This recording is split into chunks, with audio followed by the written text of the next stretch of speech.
रंगभेद वाले बयान पर विवाद के बाद सैम पित्रोदा ने इंडियन ओवरसीज कांग्रेस के अध्यक्ष पद से इस्तीफा दे दिया। ये जानकारी कांग्रेस के राष्ट्रीय महासचिव जयराम रमेश ने दी। उन्होंने एक्स पर लिखा, पित्रोदा ने अपनी मर्जी से इस्तीफा दिया है, जिसे स्वीकार कर लिया गया है। सैम पित्रोदा अक्सर अपने बयानों से लोगों के निशाने पर आ जाते हैं। पित्रोदा ने बुधवार को ही रंगभेद को लेकर बयान दे दिया। उन्होंने कहा कि भारत के पूर्व के लोग चाइनीज, दक्षिण के अफ्रीकन जैसे दिखते हैं। कांग्रेस ने पित्रोदा के इस बयान से किनारा कर लिया। सैम पित्रोदा के बयान को लेकर कांग्रेस ने कहा कि भारत की विविधता की ये परिभाषा मंजूर नहीं है, ये गलत है।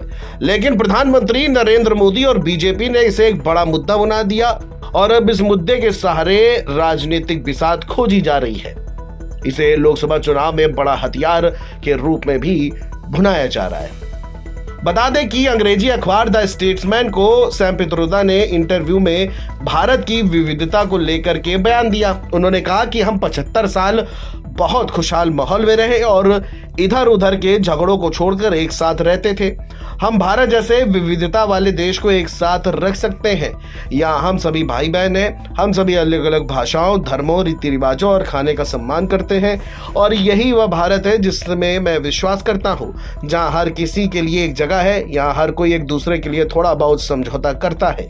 वही इंटरव्यू के दौरान सैम पित्रोदा ने कहा कि हम भारत जैसे विविधता वाले देश को एक साथ रख सकते हैं, जहां ईस्ट के लोग चाइनीज जैसे, वेस्ट के लोग अरेबियन जैसे, नॉर्थ के लोग गोरे जैसे और साउथ के लोग अफ्रीकन जैसे दिखते हैं। इससे पहले जयराम रमेश ने कहा कि सैम पित्रोदा ने भारत की विविधताओं की जो उपमाएं दी हैं वह गलत और अस्वीकार है। भारतीय राष्ट्रीय कांग्रेस इन उपमाओं से अपने आप को पूरी तरह से अलग रखता है। प्रधानमंत्री नरेंद्र मोदी ने तो बुधवार को तेलंगाना के वारंगल में जनसभा के दौरान पित्रोदा के बयान पर बड़ी प्रतिक्रिया दी।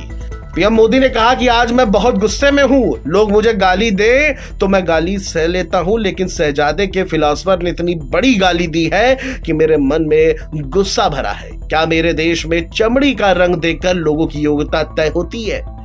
यही नहीं, पित्रोदा ने हाल ही में अमेरिका के इनहेरिटेंस टैक्स यानी विरासत शुल्क को लेकर के भी बयान दिया था, जिसे लेकर कांग्रेस की मुश्किलें बढ़ गई थी। पित्रोदा ने कहा था कि अमेरिका में इनहेरिटेंस टैक्स का कल्चर है, जब किसी की मौत हो जाती है तो उसकी संपत्ति का कुछ हिस्सा सरकार को भी देना पड़ता है। भारत में ऐसा कोई कानून नहीं है। यहाँ अगर किसी के पास 10 अरब रुपए की संपत्ति है तो मरने के बाद उसके बच्चों को सारी संपत्ति मिल जाती है, जनता के लिए कुछ नहीं बचता। वही सैम पित्रोदा के विरासत शुल्क वाले बयान को पीएम मोदी ने और कांग्रेस पर हमला बोल दिया। पीएम मोदी ने कहा कि कांग्रेस के खतरनाक इरादे खुलकर सामने आ गए हैं, इसीलिए वो इनहेरिटेंस टैक्स की बात कर रहे हैं। वही अमित शाह ने भी कहा कि कांग्रेस पार्टी एक्सपोज हो गई है। वही इस बवाल के बीच कांग्रेस पित्रोदा के बयान से किनारा किया। कांग्रेस नेता जयराम रमेश ने कहा कि हम एक लोकतांत्रिक देश में रहते हैं, यहाँ सभी को अपनी बात रखने का अधिकार है, लेकिन इसका मतलब ये नहीं है कि पित्रोदा के विचार हमेशा कांग्रेस की राय से मेल खाते रहेंगे।